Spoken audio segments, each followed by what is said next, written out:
Welcome to Suman TV Warangal. మనం వరంగల్లోని చారిత్రక భద్రకాళి దేవాలయంలో ఉన్నాం. ఇక్కడ దీనికి సంబంధించి 17వ తేదీన ధ్వజస్తంభాన్ని ప్రతిష్ఠిస్తున్నారు. గతంలో కొన్ని దశాబ్దాల నుంచి ధ్వజస్తంభం శిథిలం కావడంతో దానికి సంబంధించి అనేక కార్యక్రమాలు చేపట్టి తర్వాత అనేక ఆలోచనల అనంతరం ఈ కొత్త ధ్వజస్తంభాన్ని నెలకొల్పుతున్నారు. దాని విశిష్టత కానీ దాని ప్రత్యేకతలు కానీ ఒకసారి భద్రకాళి శేషు గారు మనకు ప్రధాన అర్చకులు ఉన్నారు, వారిని అడిగి తెలుసుకుందాం. అయ్యా నమస్కారం. ఈ కొత్త ధ్వజస్తంభం సంబంధించిన విశేషాలు ఉంటే చెప్పండి. భద్రకాళి శరణం మమ.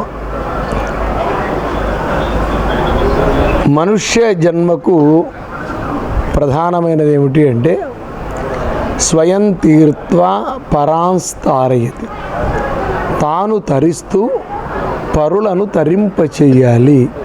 తాను క్షేమంగా ఉంటూ అందరూ క్షేమంగా ఉండే విధంగా అన్వయించాలి. కానీ మానవుడు జన్మాంతర ప్రారబ్ధ వశాన సుఖ దుఃఖాలను అనుభవిస్తూ ఉంటాడు. ప్రతి మనిషి కోరుకునేది సుఖప్రాప్తి, దుఃఖ నివృత్తి. పాపం వల్ల దుఃఖాన్ని అనుభవిస్తూ ఉంటాడు. తెలిసి తెలియక చేసిన పాపం వల్ల దుఃఖాన్ని అనుభవిస్తూ ఉంటాడు. పుణ్యం వల్ల సుఖాన్ని అనుభవిస్తూ ఉంటాడు. మరి వేదం ఏం చెప్తోంది? సర్వే భద్రాణి పశ్యంతు మా కశ్చిత్ దుఃఖ భాగ్వే. అందరూ క్షేమంగా ఉండాలి, ఎవ్వడు దుఃఖపడకూడదు. అంటే ఏం చేయాలి? ముందు నువ్వు స్వయం తీర్థ ముందు తాను క్షేమంగా ఉంటే కదా ఇంకోటి క్షేమం కోరేది. నేను బాగా ఐశ్వర్యవంతుడైతే 10 మందికి డబ్బు ఇవ్వగలుగుతా. నేను బాగా విద్యావంతుడైతే నా విద్యతోటి 10 మంది యొక్క అంధకారాన్ని పొడగొడతా. నాకు అధికారం ఉంటే మన లోకాన్నంతా ఉద్ధరిస్తా. ఏదైనా సరే ఏమిటి, ఈ ప్రపంచాన్ని నడిపేవి స్థూలంగా 4: విద్య, ధనము, పరాక్రమము, వృత్తి నైపుణ్యంతో కూడిన సేవ. ఇవన్నీ సాధన చేయకుండా రావు. మరి సాధనలో నిమగ్నం అవుదామంటే ఇందాకే అనుకున్నాం కదా, పాపం వల్ల దుఃఖం వస్తుంది, పుణ్యం వల్ల సుఖం వస్తుంది. పుణ్యం వల్ల దేవతలు మనకు దగ్గర అవుతారు, పాపం వల్ల ఈ పిశాచాలు ఆ స్త్రీ శక్తులంతా మనకు దగ్గర అవుతారు. దేవతలు ఏం చేస్తారు? మనకు సమస్తమైన ఐహికమైన భోగ్యములను ఇవ్వడమే కాకుండా ఆముష్టికంగా కూడా మనల్ని తరింపజేస్తారు. పాప నివృత్తి జరగాలి, పుణ్యప్రాప్తి జరగాలి.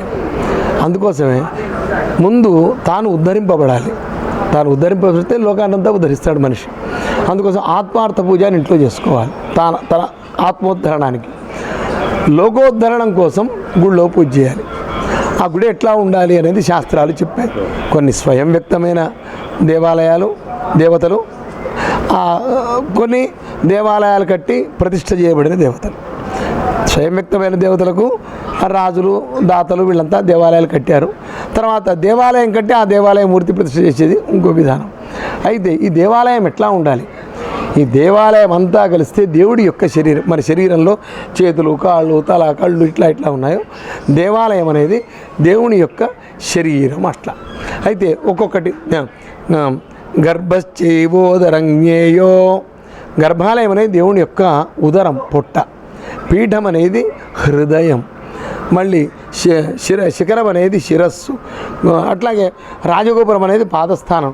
ఇట్లా ప్రతి దగ్గర మన ఒక్కొక్కటి ఒక్కొక్క స్థానం.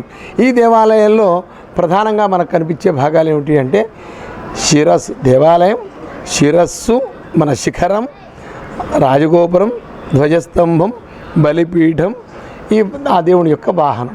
ఈ ధ్వజస్తంభం ముందు బలిపీఠం, వాహనం అనేది లొకేట్ చేయబడి ఉంటాయి. అయితే ఈ ధ్వజస్తంభం యొక్క లక్షణం ఏమిటంటే తెలిసి తెలియక మనిషి అశుచి ప్రాప్తించిన వాడు తెలియక గుళ్ళో ప్రవేశించాడు అనుకో, ఇట్లా మరి దానివల్ల అంతా అపవిత్రం అయిపోతుంది కదా. మరి వాడికి తెలుసు, మరి ఇప్పుడు వస్తాడు మన ఇంట్లో వాడికి సూతం వచ్చిందన్న సంగతి వీడికి తెలియదు.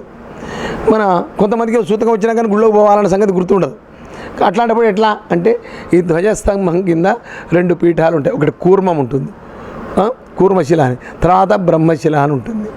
ఈ కూర్మశిల వల్ల ఏమిటంటే మొత్తం ఈ అపవిత్రత అనేది ఎవరి వల్ల ఈ ఆలయ ప్రాంగణంలో ఎవరి వల్ల ఈ ఆలయానికి అపవిత్రత కలగకుండా ఆ కూర్మశిల శుద్ధి చేస్తూ ఉంటుంది. అట్లాగే మళ్ళీ ఆ ధ్వజస్తంభం అనేది బ్రహ్మ విష్ణు శివాత్మకంగా కింద 4 పలకలు, మధ్యలో 8 పలకలు, మీద రౌండ్గా ఉంటుంది. ఇది బ్రహ్మస్థానమని, విష్ణు స్థానమని, ఈశ్వర స్థానమని అట్లా చెప్పబడుతూ ఉంటుంది. అట్లాగే దానికి మేఖలాలు ఉంటాయి, మళ్ళీ చిరు గంటలు ఉంటాయి. మీద ఏ దేవుని యొక్క వాహనం అదో ఉంటుందో ఆ దేవాలయం యొక్క వాహనం ఏదైతే ఉంటుందో ఆ వాహనాన్ని ఆ ధ్వజ అగ్రంలో పెడతారు. కొంతమంది కలశాన్ని కూడా పెడతారు. అట్లాంటి సందర్భంలో శాస్త్రం చెప్పినట్టు చెయ్యాలి. ఎందుకంటే వచనాత్ ప్రవృత్తి వచనాన్నివృత్తి తస్మాత్ శాస్త్రం ప్రమాణంతే కార్యకార్య వ్యవస్థ. ఈ మాటతో అవునని చెప్పవచ్చు, కాదని చెప్పవచ్చు, దానికి శాస్త్రమే ప్రమాణం. శాస్త్ర విధిముత్సృజ్య వర్తతే కామకారత నససిద్ధి సుఖమాప్నోతి నచ్చ పరాంగతి నా పరాంగ. అయితే శాస్త్ర విధికి వ్యతిరేక్తంగా ఎవరు ఏం చేసినా చెల్లుబాటు ఉండదు, వాళ్లకు ఉత్తమమైన గతులు ప్రాప్తించవు.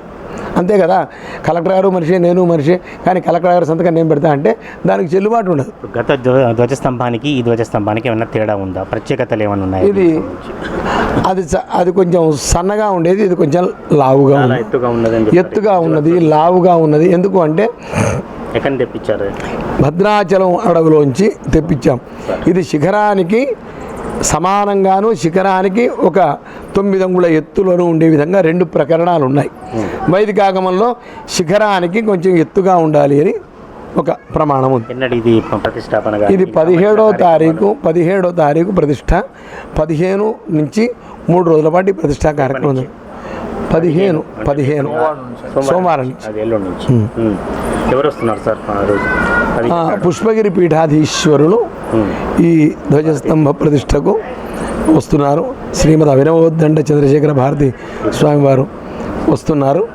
వారి కరకమలములచే ఈ ప్రతిష్ట మన మంత్రి గారు, తెలంగాణ దేవాదాయ ధర్మాదాయ శాఖ మంత్రి గారు శ్రీమతి కొండా సురేఖ గారు గౌరవనీయులు, అట్లాగే మా ఎమ్మెల్యే గారు నా గౌరవనీయులు రాయన్ రాజేందర్ రెడ్డి గారు తదితర ప్రముఖులందరి యొక్క సమక్షంలో అశేష భక్త జనావళి సమక్షంలో ఈ ప్రతిష్ట జరుగుతుంది. ఇవాళ 2వ శనివారం కాబట్టి సెలవు దినమైనందువల్ల దూర ప్రాంతాల నుంచి కూడా మనం తెలుసు భద్రకాళి దేవాలయం కిటకిటలాడుతుంది. దర్శనం కోసం, సర్వదర్శనం కోసం వేలాదిగా భక్తులు క్యూ లైన్లో ఉన్నారు. అయితే ప్రత్యేకత ఏమిటంటే 15వ తేదీ సోమవారం నుంచి ప్రత్యేక పూజలు ప్రారంభమవుతున్నాయి. 17వ తేదీన పుష్పగిరి పీఠాధిపతి భారతీ తీర్థుల స్వామిచే ఇక్కడ ప్రత్యేకమైన కార్యక్రమాలు ఉన్నాయి. పూజా కార్యక్రమాలే కాకుండా ఒక ధ్వజస్తంభ ఏర్పాటు కూడా జరుగుతుంది. ఏ ఆలయానికైనా మనం గ్రామీణ ప్రాంతాల్లో కానీ నగరంలో కానీ ధ్వజస్తంభం అనేది ఆలయానికి తప్పనిసరిగా. ధ్వజస్తంభం దర్శనం అయిన తర్వాత మాత్రమే మిగతా ఆలయాలలో దేవులను దర్శించుకుంటారు. ధ్వజస్తంభానికి అంత విశిష్టత ఉంది. అందులో చారిత్రక భద్రకాళి దేవాలయం. ఇంతకుముందున్న ధ్వజస్తంభం దశాబ్దాలు గడిచేసరికి అది కొద్దిగా శిథిలమయ్యే పరిస్థితిలో ఉండడం వల్ల కొత్త ధ్వజస్తంభాన్ని నెలకొల్పే ప్రయత్నాల్లో ఆలయ వర్గాలు ఉన్నాయి. దీనికి సంబంధించి ప్రశస్తిగాంచిన మన భద్రాచలం అడవుల్లో దొరికిన వేప కానీ ఇతర దానికి సంబంధించిన దాంతో ఈ చెక్క తయారు చేస్తున్నారు. మనం చూడవచ్చు ఇక్కడ దీనికి సంబంధించిన కార్పెంటర్స్ అంటే వడ్రంగి వాళ్ళు కూడా ప్రత్యేకంగా చెప్తున్నారు. దీనిలో విశిష్టత ఏమిటంటే అత్యంత పొడుగైనది, దాదాపు 50 అడుగుల పైన ఉన్న ధ్వజస్తంభం. దీనిలో కూడా బ్రహ్మ విష్ణు మహేశ్వరులతో కూడిన చిత్రాలు కూడా రూపకల్పన చేయనున్నారు. దీనికి సంబంధించిన దేవతామూర్తుల అంశాలను కూడా దీనిలో ప్రతిష్ఠించనున్నారు. ఎంత దూరం నుంచైనా వచ్చే భద్రకాళి అమ్మవారిని కొలుచుకుంటే తప్పనిసరిగా కోరిన కోరికలు నెరవేరుతాయని భక్తులకు ప్రతీది. భక్తుల కొంగు బంగారంగా విలసిల్లుతున్న భద్రకాళి దేవాలయానికి సంబంధించి ధ్వజస్తంభం ఒక ప్రత్యేక ఆకర్షణగా నిలవనుంది. ఇప్పటికే రథానికి సంబంధించి ఏర్పాటు కూడా పూర్తి చేస్తున్నారు. అది కూడా కొద్ది రోజుల్లోనే రథానికి సంబంధించిన కార్యక్రమం కూడా అంశం తీసుకురానున్నారు. దానికంటే ముందు పుష్పగిరి పీఠాధిపతిచే 17వ తేదీన ధ్వజస్తంభానికి అంకురార్పణ చేయనున్నారు. దీనికి సంబంధించిన ప్రత్యేక ఏర్పాట్లు కూడా జరుగుతున్నాయి. ఒకసారి మనం ప్రధాన అర్చకుల దీనికి సంబంధించిన విశిష్టత కానీ లేకపోతే దీనికి సంబంధించిన వ్యక్తుల వివరాలను కూడా ఒకసారి అడిగి తెలుసుకునే ప్రయత్నం చేద్దాం. చాలామంది వడ్రంగి వాళ్ళు దీనికి సంబంధించిన పూర్తి స్థాయిలో ధ్వజస్తంభానికి సంబంధించిన పనిలో నిమగ్నమై ఉన్నారు. ఒక్కసారి వారిని అడిగే ప్రయత్నం చేద్దాం. సార్, మీకు వచ్చిన విద్యను దీనిలో ప్రదర్శిస్తున్నారు. దీనిలో ఉన్న స్పెషాలిటీ ఏంది మీకు తెలిసింది? స్పెషాలిటీ ఏమిటంటే అది ఒకటి బ్రహ్మ విష్ణు మహేష్ చేసుడు జరుగుతుంది. ఇప్పుడు 10 రోజుల కంచెల్లి మేము ఒక 4 మనుషులను చేస్తున్నాం. ఎన్ని రోజులు పడుతుంది? ఎంతమంది? 20 రోజులు పడుతుంది. మినిమం 20 రోజులు పడుతుంది. ఇప్పుడు అమ్మవారికి వాళ్ళు ముహూర్తం పెట్టింది కాబట్టి తెలంగాణ పోదాక మేము చేయడం జరుగుతుంది. ఇక కంపల్సరీ చేయాలంటే ఇక సరైన చేసుడు అవుతుంది. ఎండ నీడాలకుండా అట్లా కష్టపడి. సమస్య ఏంటంటే ఏ చెక్కతో చేసినా కూడా ఎక్కడో మనకు తెలుసు కదా, ఇండ్లలో కానీ బయట కానీ పురుగులు కానీ లేకపోతే ఏదో ఇబ్బందులు కానీ ఇటువంటివి జరుగుతుంటాయి. అటువంటి జరగకుండా దీనిలో ఏం జాగ్రత్తలు తీసుకుంటారు? దీనికి నారవేప అని తీసుకుంటారు. నారవేపే శ్రేష్టం దీన్ని పెట్టేది. అన్ని దిక్కులా ఇదే నారవేప. భద్రాచలంలో అడవిలో తీసుకొచ్చిండు. అట్లా ఇక మన భూపాలపల్లి ఏటునారం కూడా దొరుకుతాయి, అటు ప్రాంతం దొరుకుతాయి, ఇటు కూడా దొరుకుతాయి. ఇక్కడ తెచ్చిండ్రు, వాళ్ళు కావాలని ముహూర్తం పెట్టిండ్రు, దానాదాన చేస్తున్నాం సార్. మీకు ఈ రంగంలో కొంచెం ఆల్రెడీ ఉందా చాలా ఇవి చేయడం కాకుండా? చాలా 25 ఏళ్ళ కంచెలు చేస్తాను మేము ఇదే కోణంలో. దేవాలయం తలుపులే కానీ, గయస్తంభాలే కానీ, రథాలే కానీ ఇవన్నీ చేస్తా.